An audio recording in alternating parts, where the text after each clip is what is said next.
Baik para peserta dan hadirin sekalian yang offline maupun online, kita masuk pada acara yang berikut kepada keynote speaker ketiga, yaitu Profesor Warsito, SSIDA, PhD.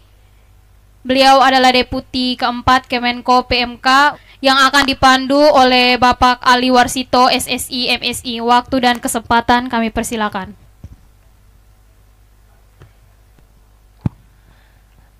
Ya, selamat siang pada para peserta, baik online maupun yang ada di Hotel Kristal. Kita masuk di sesi yang ketiga, yaitu dengan keynote speaker dari Bapak Prof. Warsito yang berasal dari Unila. Dan sedianya kemarin beliau ada halangan karena mendampingi kementerian, tetapi ternyata sekarang sudah bisa hadir. Selamat hadir di sini, Prof. Warsito. Baik, ya terima kasih Pak Ali, terima kasih. Ya. Kami bersyukur Prof. Warsito sudah bisa gabung ini. Ya, siap. Terima kasih. Ya, baik Prof. Mungkin saya akan bacakan dulu sekilas kurikulum vitae. Untuk Prof. Warsito, yaitu lahir di Nganjuk pada Februari 1971. Bidangnya instrumentasi fisika, dan minat penelitiannya adalah pemodelan fisika, instrumentasi, sistem sensor, dan akuisisi data.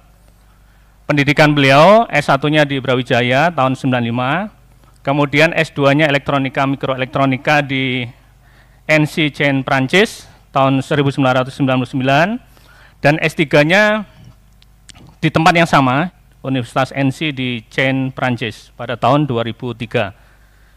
Sekilas mengenai jabatan beliau yang selama ini sudah pernah diemban. Pada tahun 2014 menjadi profesor tamu di Universitas Auburn, Amerika Serikat. Kemudian 2016 sampai 2019 menjadi dekan MIPA di Universitas Lampung. Kemudian tahun 2019 sampai 2022 beliau menjadi atase pendidikan dan kebudayaan di Prancis. Dan sekaligus pada tahun 2021 itu menerima penghargaan Ristek Dikti sebagai atase terbaik dalam bidang dukungan kerjasama luar negeri, dan saat ini beliau menjabat sebagai Wakil Menteri, Koordinator Bidang Peningkatan Kualitas Pendidikan dan Moderasi Beragama di Kementerian Koordinator Bidang Pembangunan Manusia dan Kebudayaan Republik Indonesia. Baik, ini surprise karena orang fisika bisa jadi Wakil Menteri, Prof. ya. Oke, baik. Untuk publikasi sudah lebih dari 100 internasional dan nasional bidang instrumentasi, kemudian patennya ada 4, 1 yang sudah disetujui pada tahun 2021 dan 3 yang sedang diajukan. Baik, demikian tadi kurikulum vitae dari beliau, dan untuk kesempatan kali ini Prof akan menyampaikan materinya, mungkin dari operator bisa dialihkan untuk Prof bisa nge-share dokumen. Ya, topik yang dibawakan Prof Warsito adalah akuisisi data untuk pemantauan lingkungan. Prospektif. Untuk aplikasi IoT. Baik, Prof mungkin kurang lebih sekitar 30 menit. Silahkan menyampaikan materinya. Kemudian sekitar 15 menit nanti kita akan diskusi. Silahkan Prof. Baik, terima kasih. Assalamualaikum warahmatullahi wabarakatuh. Alhamdulillah, selamat siang, salam sehat, salam sejahtera untuk kita semua. Om Swastiastu, Namo Buddhaya, salam kebajikan, Rahayu.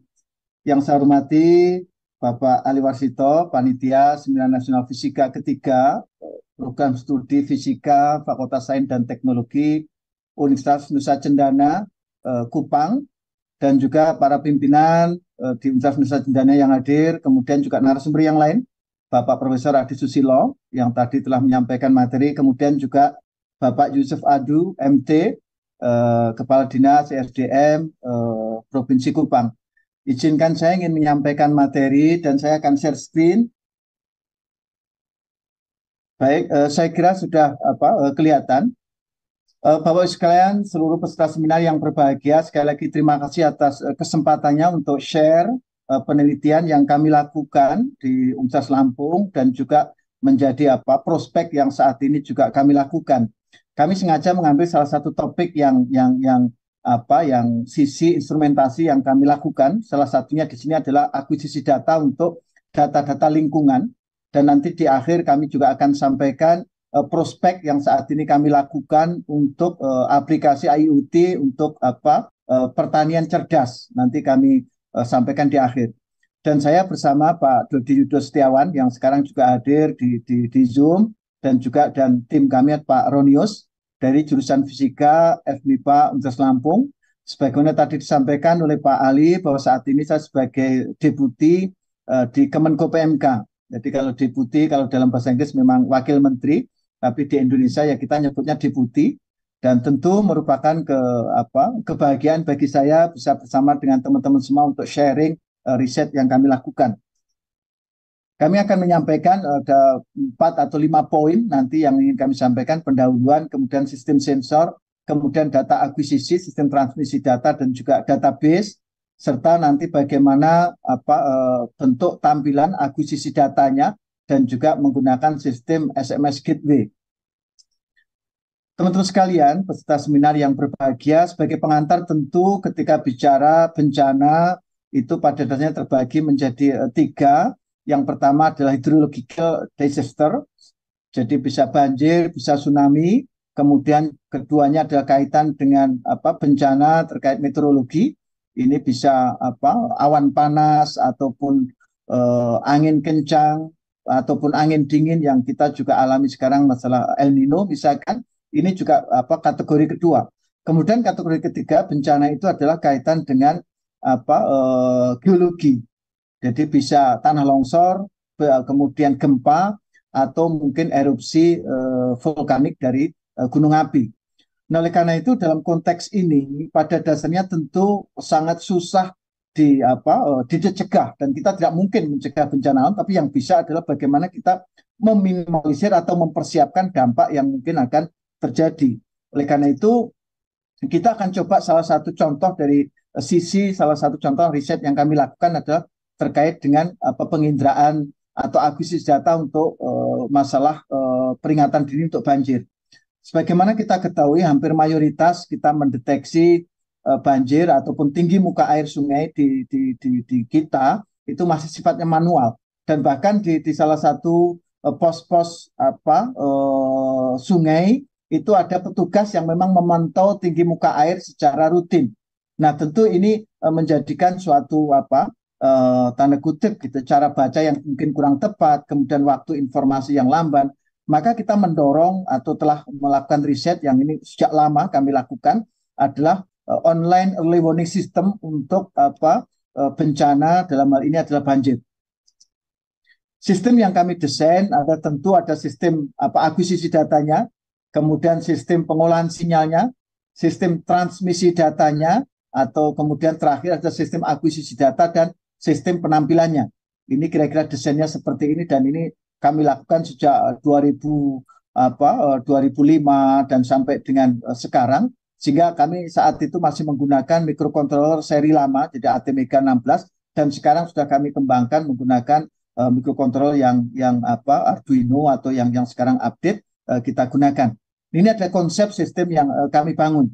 Outputnya adalah bisa berbentuk LCD, nanti informasi yang langsung di dekat sistem sensornya, kemudian LED, peringatan tinggi muka air, itu misalkan hijau, kuning, merah, kemudian alarm yang berbeda-beda, misalkan tergantung referensi tinggi yang kita gunakan.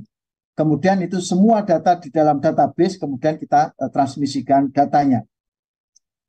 Teman-teman sekalian, karena ini tentu akuisisi datanya berada di lapangan, berada di lokasi yang jauh dari PLN, maka kami juga mempelajari konsep sistem seluruh powernya menggunakan solar cell. Ini kami lakukan, dan kami karakteristik semua solar cell yang kami gunakan. Ini adalah karakteristik arus tegangan yang kami dapatkan, sehingga kita mendapatkan tegangan maksimum yang kita analisis. Kemudian di titik itulah kemudian kita optimalkan sebagai power yang kita gunakan. Ini ada sistem sensor yang kami gunakan, yang konsep yang pertama menggunakan model apungan.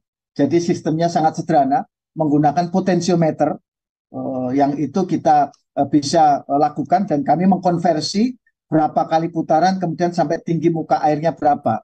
Maka bisa kita sampaikan di sini, telah kami publikasikan di 2011, adalah perputaran ataupun lebar pengukuran maksimum bisa kita lakukan hingga 2,7 meter tinggi muka air. Dan ini dikonversi atau hasil konversi dari 10 kali putaran dari potensiometernya. Tentu ini bisa di-adjust bagaimana diameternya berapa supaya bisa meningkatkan, tetapi konsekuensinya ketika lebar ringnya semakin lebar, resolusi akan semakin rendah. Maka kita mencari titik optimum diameter dari potensiometer yang kita gunakan antara dua abungan ini. Ini juga salah satu riset tersendiri, kita kemudian mendapatkan titik optimumnya. Nah, ini adalah hasil karakteristik yang kami dapatkan, respon antara tinggi level dan resistansi, kemudian tinggi air, dan kemudian output analog tegangannya. Yang ini kita dapatkan resolusi sensibilitasnya adalah 3.600 kilo ohm per meter. Jadi ketika ada perubahan tinggi muka air 1 meter, responnya 3.000 atau 3 mega ohm. Nah, ini adalah salah satu strategi kita. Maka resolusi dalam konteks ukuran tinggi muka air, kita bisa mendeteksi 3 cm. 3 cm yang ini juga tentunya dengan error 1,11%. Kemudian lebarnya 0,27. Nah, di sini kelebihan dari kami yang daripada ketika kita lihat publikasi-publikasi yang lain, itu ada lebar pengukuran yang kita mampu sampai 2,7 meter, ini yang menjadi kelebihan. Kalaupun resolusi, memang ada resolusi yang masih di bawah kami. Itu, dan ini adalah grafik linear responnya. Kemudian sensor yang kedua, kami menggunakan non-destructive system, menggunakan ultrasonik, yang ini tentu sudah sangat familiar karena responnya sudah langsung linear. Jadi antara jarak dan angka digital yang kita gunakan, di sini kita ambil contoh, dan kami juga mempelajari, karena perlu diketahui teman-teman sekalian, ketika kita bicara di permukaan air, ombak itu sangat berpengaruh terhadap respon sensitivitas dari ultrasonik. Kami mempelajari juga fungsi sudut, karena ketika ombaknya itu miring atau dan seterusnya, itu seberapa jauh tanda kutip respon, ketelitian responnya, itu benar-benar kami pelajari semua, dan ini juga sudah sempat kami publikasikan di 2012. Kita mendapatkan misalkan di sini adalah jumlah bit sebagai fungsi real, data real, itu adalah seperti yang tercantum di dalam grafik ini dengan persamaan yang cukup linear. Namun demikian tentu ini memberikan kemanfaatan bagi kita untuk ketelitian yang lebih tinggi dibanding tadi yang menggunakan potensiometer. Kemudian yang ketiga, sensor yang ketiga, ketika bicara banjir juga yang tentu ini di hulunya adalah kaitan dengan curah hujan. Kami juga kami proses di paten, sejatinya masalah bagaimana kita membuat sistem digitalisasi dari curah hujan yang ini benar-benar memiliki ketelitian yang tinggi sekali kami lakukan, dan ini sudah kami publikasikan di 2016. Bagaimana konversi air curah hujan, kami desain sistem sensor, sistem alatnya menggunakan air itu menjadi sebuah kita timbang. Jadi tentu konversi massa jenis. Jadi dengan konversi massa jenis ini kemudian kita dapatkan volume air yang jatuh, kemudian tahu kita tinggi curah hujannya. Sebagaimana kita ketahui tinggi curah hujan ada satuannya milimeter. Ini adalah tinggi air yang jatuh pada titik yang sama. Nah, ini adalah tentu teman-teman bisa mempelajari lebih detail. Ini adalah desain alat yang kami buat dan ini memiliki ketinggian yang cukup tinggi, nanti ada datanya. Nah, teman-teman sekalian, inilah yang analisis yang kami lakukan, dan kebetulan di curah hujan ini langsung kami saya kira sangat sederhana. Jadi karena langsung data curah hujan per detik itu langsung kita simpan di dalam database ataupun file yang ada di alat curah hujan tersebut. Di sini memiliki resolusi 0,28 mm. Jadi curah hujan setinggi 0,28 mm kita bisa deteksi. Ini tentu memberikan data yang sangat real sehingga mampu mendeteksi sejak dini curah hujan yang akan kemungkinan menghasilkan ataupun berdampak pada banjir. Kemudian kita juga menganalisis histeresis. Jadi respon naik sama respon turun dari alat yang kita lakukan sebagaimana tampak di grafik, memiliki histeresis yang hampir sebenarnya relatif kecil kecuali ketika volumenya 100 mililiter maksud kami. Ini ada histeresis yang cukup lumayan, itu angka sekitar 1 volt 0,2 volt itu ada perbedaan histeresis. Nah, tentu pada titik ini menjadi catatan ketika nanti konversi ke konsep digitalnya. Karena kita bersyukur semua sistem pengukuran ketika kita sudah bawa ke sistem digital, nanti tinggal pengolahan secara numerik, secara digital kita bisa lakukan histeresis, analisis, linearisasi, dan seterusnya secara digital. Kemudian ini adalah secara khusus semua desainnya yang tadi sistem visi, sistem sensor. Saya kira ini sudah sangat familiar meskipun ini konsep nama menggunakan konverter dari level serial ke level digital. Ini juga kami masih menggunakan konsep lama dengan hardware-nya adalah MAX 232. Kemudian sekarang yang kedua, paragraf kedua adalah transmisi datanya. Ini kebetulan kami ada beberapa kali melakukan beberapa riset. Yang ini pertama menggunakan wireless system, yang ini kita telah publikasi di 2011, bagaimana menggunakan konsep transmisi datanya, yang ini kami lakukan saat itu dengan Pak Dodi Yudo Setiawan. Nah, tentu ini menjadi bagian yang awal ketika riset kami transmisi datanya, jadi menggunakan gelombang FM. Nah, ini kemudian juga pengembangan kami berikutnya di sini analisisnya, frekuensi yang kita gunakan 912 MHz, kemudian juga jarak analisis kami saat itu baru 100 meter sekitar itu. Tinggal penguatan, jadi amplify dari pemancar yang bisa kita kuatkan saat itu, tapi kami untuk skala laboratorium saat itu kami analisis untuk data analisis adalah di jarak 100 meter. Ya teman-teman sekalian, sekarang kita mulai pada yang ketiga, yaitu ada tampilan.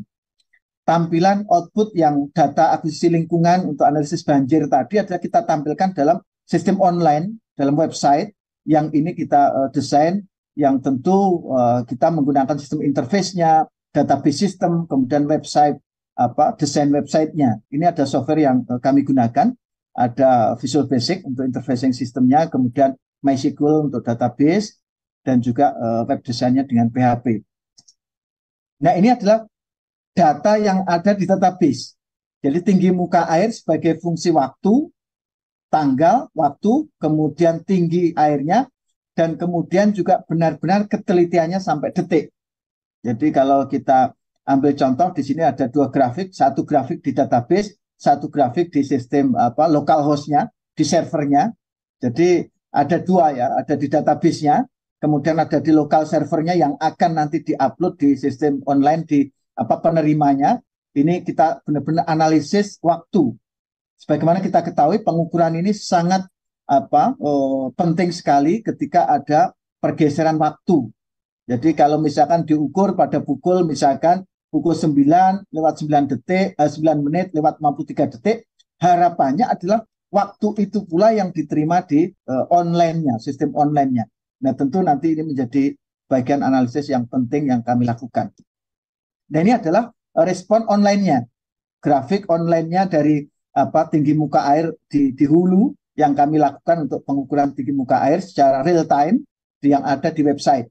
Jadi fungsi waktu, kemudian fungsi ketinggian, dan ini tentu menjadi data yang sangat penting. Dan kami kebetulan saat itu menggunakan dua sistem sensor karena kita ingin tahu kecepatan perubahan tinggi muka air. Ada di hulu di salah satu titik dan kemudian di titik berikutnya agak jauh, sehingga kita tahu kira-kira akan sampai di titik tertentu, ketinggian tertentu pada pukul berapa, itu bisa kita analisis. Jadi kita ada dua sensor yang kita taruh di sungai. Nah, ini ada tampilan di sungai kita, real time data yang ditampilkan di sistem website kita, sehingga kita tahu berapa tinggi muka airnya. Kemudian juga ada sistem yang kita simpan di MySQL-nya yang nanti juga menggunakan sistem SMS yang kita kirim yang diterima oleh penerima.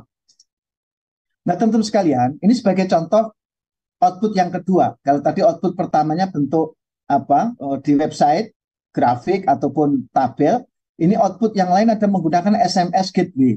Jadi kita juga menggunakan sistem bagaimana data yang ada di database tadi langsung di SMS ke nomor-nomor tertentu untuk kemudian mendapatkan data melalui SMS. Ini kami ambil contoh, misalkan dikirim, ditransfer data itu pada pukul 14:37 menit 16 detik. Nah, itu adalah dikirim.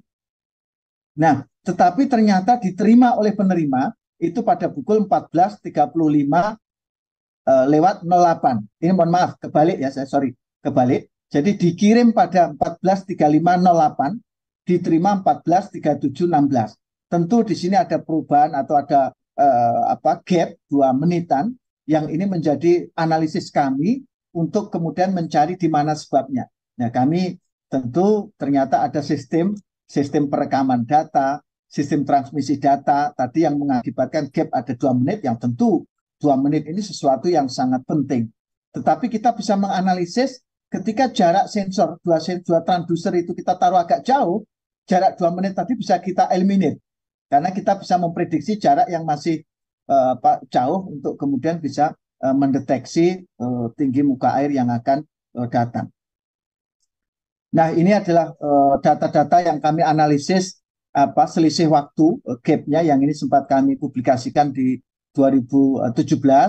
Itu bagaimana analisis tinggi gap waktu transmisi data, perekaman, kemudian juga sampai diterima kepada penerima, ini kami analisis. Nah, ini adalah foto-foto dari alat kami. Ini menggunakan sistem abungan. Jadi kami banyak sensor ya yang kami kembangkan. Ada sensor berbasis abungan, ada kemudian tadi potentiometer, ada ultrasonik, dan seterusnya.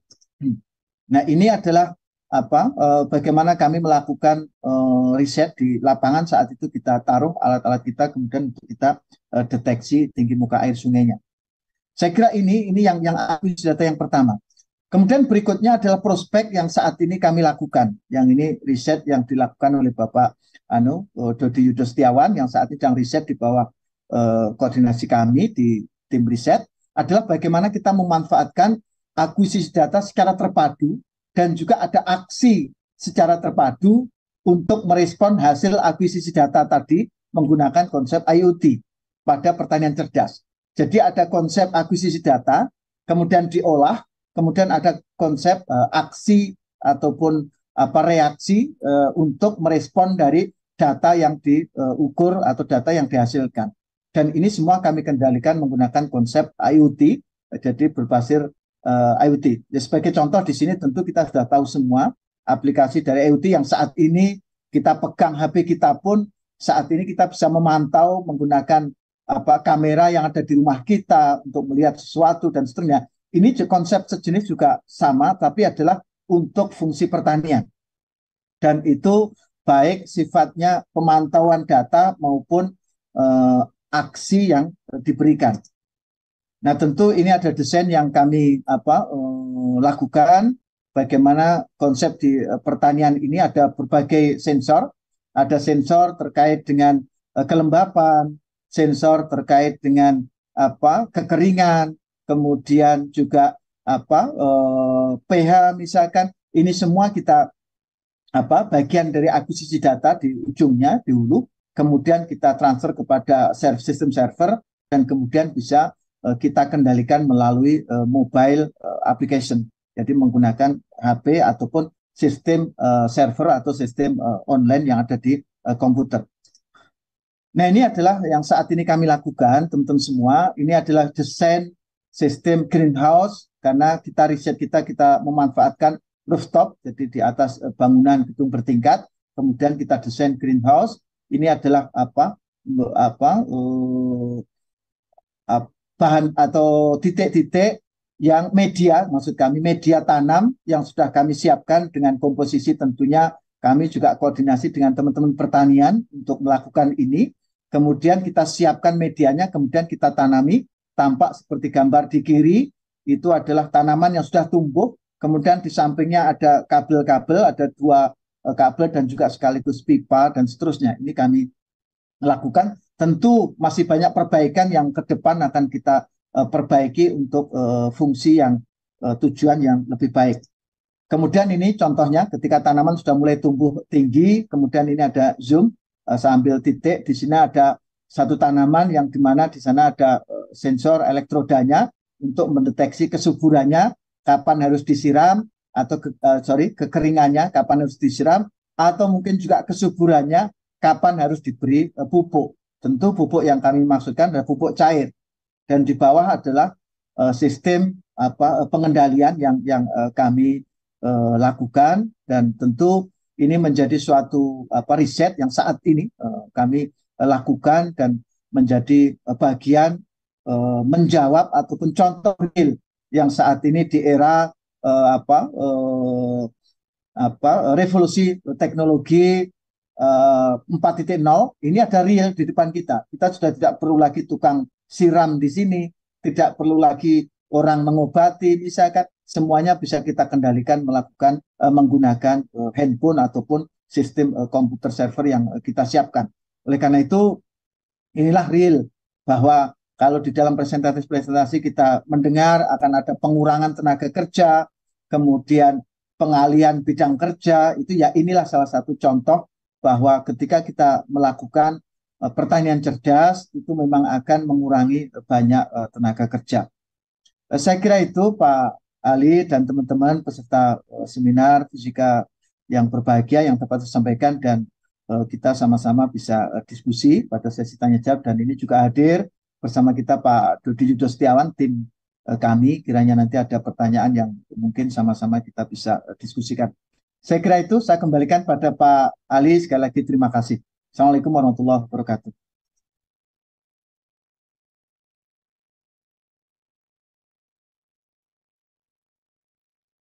Pak Prof ya, untuk bidang instrumentasi, dan selamat hadir juga Pak Dodi Yudo Setiawan dari Unila. Pak Dodi ini sistem komputer Pak ya, prodinya ya. Iya, selamat hadir juga. Jadi kita mengundang Prof Warsito ini dapat dua ini. Semoga nanti ilmunya semakin berkembang. Baik, Pak Dodi tadi sudah memaparkan berbagai terapan ya dari aspek akuisisi data, kemudian di aspek sistem transmisi sampai pada IoT. Tentu ini menjadi sangat menarik kalau dikaitkan dengan ada tiga aspek lingkungan tadi ya. Ada mungkin bencana hidrologi, ada bencana meteorologi maupun bencana geologi. Ada banyak aspek di situ yang bisa dikaitkan dengan tadi Prof Adi Susilo yang juga memaparkan berkaitan dengan akuisisi data juga.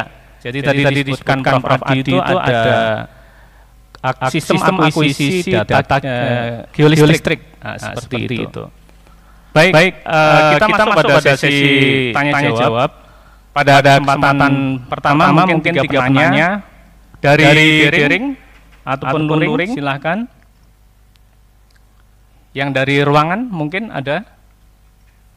Ya, ada 1, 2. Kemudian yang dari daring, ya belum muncul. Nanti mungkin sambil jalan kita terima dulu untuk 2 penanya. Silahkan. Yang pertama dari, ya perkenalkan kemudian sampaikan pertanyaannya. Terima kasih untuk kesempatan yang diberikan.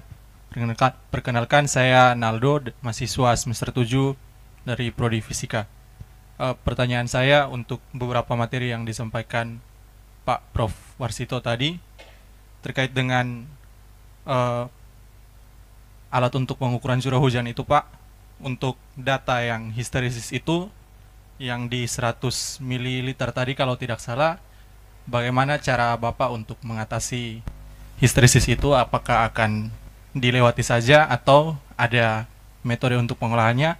Lalu untuk pemantauan tinggi air, ketinggian air di sungai, saya ingin bertanya terkait dengan desain pengemasan alatnya itu, bagaimana desainnya Bapak? Mungkin boleh ditampilkan untuk desain alat yang kira-kira bisa tahan lama dipasang di sungai itu, dan juga dengan catu dayanya kalau tidak salah tadi katanya jauh dari PLN, dan menggunakan tenaga matahari. Nah, jikalau cuacanya sedang dalam kondisi mendung selama beberapa hari, kira-kira alatnya bisa bertahan dayanya itu sampai berapa lama, Pak? Terima kasih. Ya, demikian dua pertanyaan tepatnya dari mahasiswa Naldo semester 7. Lanjut ke penanya kedua. Kita kumpul dua penanya, Prof ya. Nanti setelah itu boleh jawab. Silakan. Terima kasih atas kesempatannya. Perkenalkan nama saya Natalia dari Prodi Fisika semester 5, Pak. Ini saya mau bertanya tentang pengembangan untuk tumbuhan hidroponik. Mungkin Bapak bisa tampilkan cara kerja alatnya, karena yang saya tahu kayak tumbuhan ketika di kayak masa tumbuh sampai dengan panen tuh Pak, kan ada dia punya cara untuk penanganannya beda-beda. Apakah sensor dari setiap kali ada perubahan tuh diganti atau tetap, dan dia punya cara kerjanya itu seperti apa, Pak? Itu saja dari saya. Terima kasih. Ya baik, Prof. Sudah ada 3 pertanyaan dari Naldo tadi.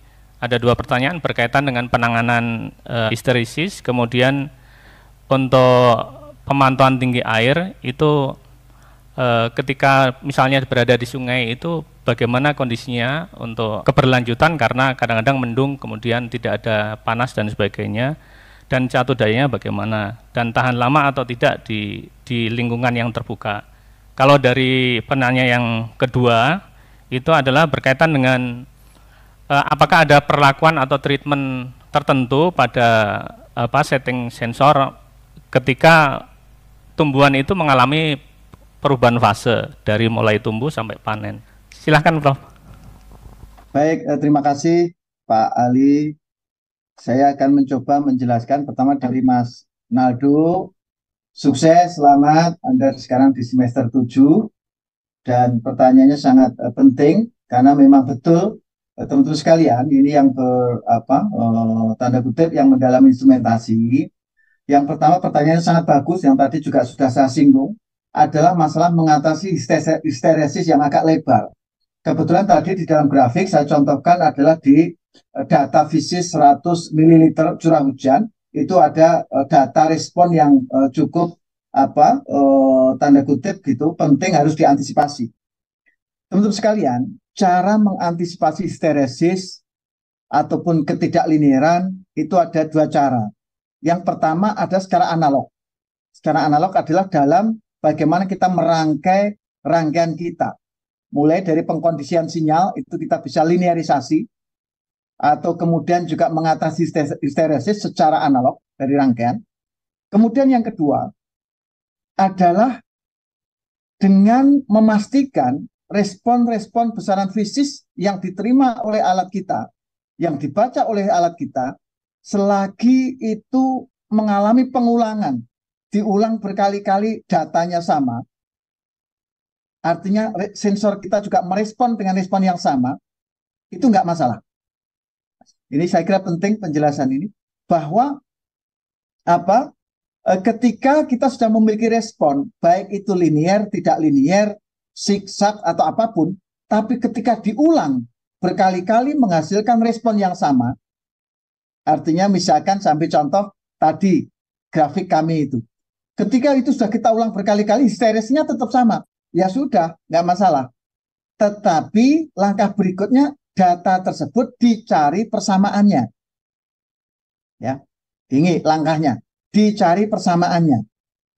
Kemudian, ketika sudah ketemu persamaannya, sensor kita itu kita masukkan ke dalam sistem digital. Ya, masuk dalam sistem digital. Maka pengolahan linearisasi, pengolahan histeresis yang lebar kita lakukan secara digital, secara numerik, dengan mengacu pada persamaan tadi yang kita dapatkan. Ya. Ketika kita sudah memiliki persamaan respon, maka persamaan itu yang kemudian kita balik, kita inversi, bahwa itulah respon alat kita secara persamaan digital. Nanti mungkin kalau pas ada kuliah sistem instrumentasi saya bisa diundang. Nanti saya beri contoh real cara menghitung ini gitu. Itu artinya apa? Langkah kedua untuk mengatasi tadi, yang pertama tadi kan secara analog saya sampaikan. Kemudian yang kedua tadi adalah dikonversi dimasukkan dulu data kita atau respon kita analog itu menjadi data digital di dalam komputer. Maka ketika menjelang tampilan itu yang kita olah. Hysteresis-nya tadi kita hilangkan. Jadi tidak terbaca. Misalkan gini, ternyata kita sudah tahu kalau data naik itu ternyata kita gunakan persamaan 1, misalkan gitu. Data turun kita gunakan persamaan 2, gitu. Maka kita punya 2 persamaan kan tadi, sebagai contoh di dalam hysteresis yang saya berikan tadi. Itu yang bisa kita lakukan dengan mudah ketika itu sistemnya sudah menjadi data digital. Dan kita bersyukur sekarang ini konsep hampir semua sudah mudah untuk masuk ke komputer, mudah masuk ke microcontroller, maka kita masukkan persamaan di dalam memorinya sehingga langsung nanti dikonversi outputnya menggunakan 2 persamaan yang berbeda. Itu dari Mas Nado yang pertama. Kemudian yang kedua, bagaimana desain pengemasan alat tinggi muka air karena di lapangan termasuk tadi masalah cuaca sehingga kemudian baterai habis dan seterusnya. Saya kira itu ada kendala teknis yang bukan kendala, artinya hal teknis yang tentu bagaimana kita bisa kalau kaitan dengan power ya, maksudnya kaitan dengan power, saya kira bagaimana kita bisa menghasilkan nanti disimpan di dalam baterai sebanyak mungkin power yang dipunyai sehingga ketika hujan, ketika kita masih tetap bisa operasi alat kita.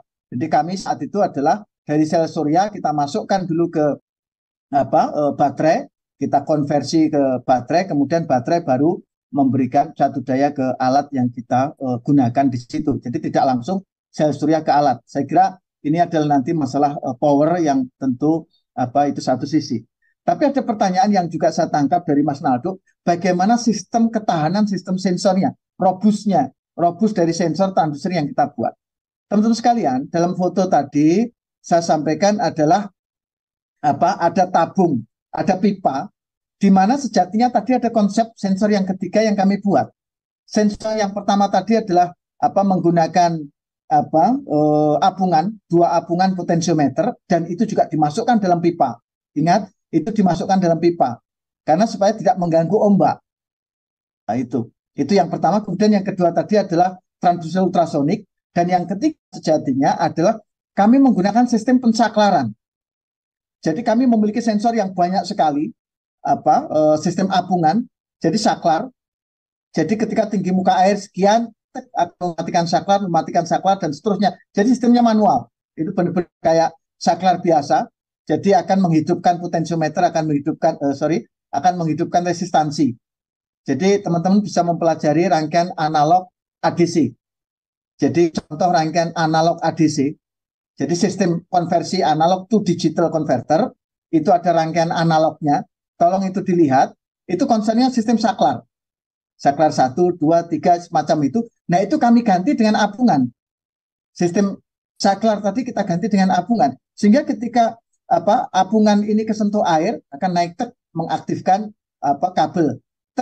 Demikian terus berjenjang, yang itu kami taruh di dalam pipa. Itu yang kami juga gunakan 3 sensor untuk membaca tinggi muka air selain tadi yang masalah curah hujan. Nah itu sehingga ketika masuk dalam pipa itu akhirnya lebih robust, lebih kuat, dan dia tahan terhadap ombak, dan dia hanya merespon tinggi muka air yang real dari sungai yang dimaksudkan. Saya kira itu dari Mas Naldo. Kemudian berikutnya dari Mbak Natalia, ini semester 5, selamat, tetap semangat belajar. Ini kebetulan yang kita tanam medianya bukan media hidroponik, tapi medianya adalah menggunakan tanah dan komposisi pupuk yang tadi ada di foto. Kemudian dari sisi ketahanan sensor sebagai fungsi waktu, fungsi cuaca, iklim, tentu sensor-sensor itu sudah didesain, misalkan kita sensor pH, misalkan didesain untuk fungsi lama. Tetapi juga tentu perlu karakterisasi, perlu kalibrasi dilakukan sesekali waktu untuk kemudian memastikan bahwa resolusi ataupun responnya masih sama sebagaimana yang ada di datasheet ataupun yang kita peroleh pada kondisi yang sangat normal gitu. Saya kira itu yang dapat saya berikan. Jadi dari pertanyaan dua Mas Naldo dan Mbak Natali. Kalau Pak Dodi ingin menambahkan, dipersilahkan Pak Dodi. Baik, Prof. Mohon izin menambahkan. Mohon izin Pak Ali Warsito menambahkan, terutama pertanyaan dari Mbak Natalia, pertanyaannya sangat bagus. Jadi kalau dalam proses tanaman itu ada masa vegetatif dan generatif. Tentunya diperlukan sebuah pengendalian pemupukan karena masa vegetatif dan generatif itu memerlukan zat-zat pupuk tersendiri agar memperoleh hasil panen yang bagus. Dan semuanya itu nantinya akan diatur menggunakan mobile apps dari masa awal tanam sampai dengan akhir atau masa generatif, masa tumbuh buah, itu akan diatur kadar kepekatan pupuk yang digunakan. Kita gunakan sensor NPK, yaitu sensor untuk mengetahui kadar nitrogen, fosfor, dan kalium. Dan untuk kepekatannya kita menggunakan sensor TDS atau total dissolved soil atau jumlah zat padat terlarut.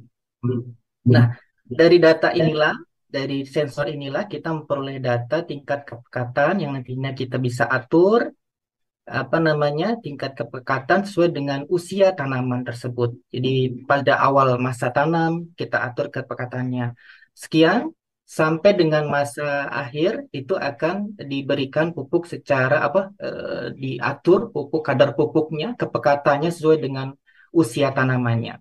Dan kita coba akan kembangkan juga, yaitu kita akan membuat data berbagai macam tanaman. Kalau tanaman yang sudah kita tanam yaitu melon dan semon house, kita gunakan data bagaimana kadar kepekatan pupuk cair yang diberikan dari awal tanam sampai panen. Dan seterusnya nanti kita juga kembangkan ke tanaman yang lain seperti cabai, tanaman sayuran. Kita akan eksplorasi terus bagaimana membentuk pemupukan yang baik dari awal tanam sampai dengan panen. Mungkin itu yang bisa kami berikan jawabannya untuk Mbak Natalia. Terima kasih. Ya, baik. Demikian tadi jawaban-jawaban dari Prof. Warsito dan juga Pak Dodi. Dari pertanyaan mahasiswa kita, Naldo dan Natalia. Berikutnya di chat ada pertanyaan Prof. dan Pak Dodi dari Melania Manik semester 7. Izin bertanya bagaimana cara mengintegrasikan data dari berbagai sumber dan format dalam sistem pemantauan alat-alat tersebut. Begitu Bapak. Mungkin boleh langsung dijawab. Baik, terima kasih. Jadi ada teman-teman silakan baca riset terkait dengan network sensor system. Jadi network sensor system. Jadi kebetulan kita menggunakan konsep ada bagaimana bisa menggunakan pertama adalah ring frekuensi yang berbeda untuk transmisi data. Sensor 1 misalkan frekuensi sekian, sensor 2 frekuensi sekian, sensor 3 frekuensi sekian, dan seterusnya. Itu adalah salah satu konsep yang kita gunakan untuk transmisi data dari multi sensor network system. Kemudian yang kedua, kita juga bisa menggunakan konsep satu jalur, tetapi ini benar-benar harus diantisipasi. Ada model pewaktuan, jadi model di cut off. Jadi misalkan pada waktu X sampai dengan X, misalkan waktu 1 sampai 3 misalkan, ini ada sejarahnya adalah yang dikirim ada sensor 1. Gitu. Kemudian nanti waktu berikutnya itu ada sensor kedua. Waktu berikutnya sensor ketiga. Nah, itu bisa juga menggunakan konsep seperti itu yang dikembangkan. Namun harus dipastikan analisis kepastian antara data dan juga waktu sistem transmisi datanya perlu berapa waktu, ada gap jeda waktu berapa, karena untuk memastikan bahwa ini benar-benar berasal dari sensor 1, berasal dari sensor 2, berasal dari sensor 3 kalau itu menggunakan jalur yang sama, frekuensi yang sama. Tetapi konsep yang kita bangun sekarang ada menggunakan sistem digital dengan digit terakhir frekuensi yang berbeda saja, itu sudah bisa menggunakan sebagai jalur yang berbeda.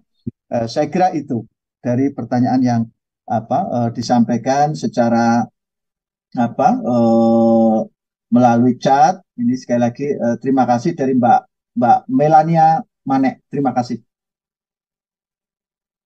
Ya, demikian untuk pertanyaan-pertanyaan sudah terjawab.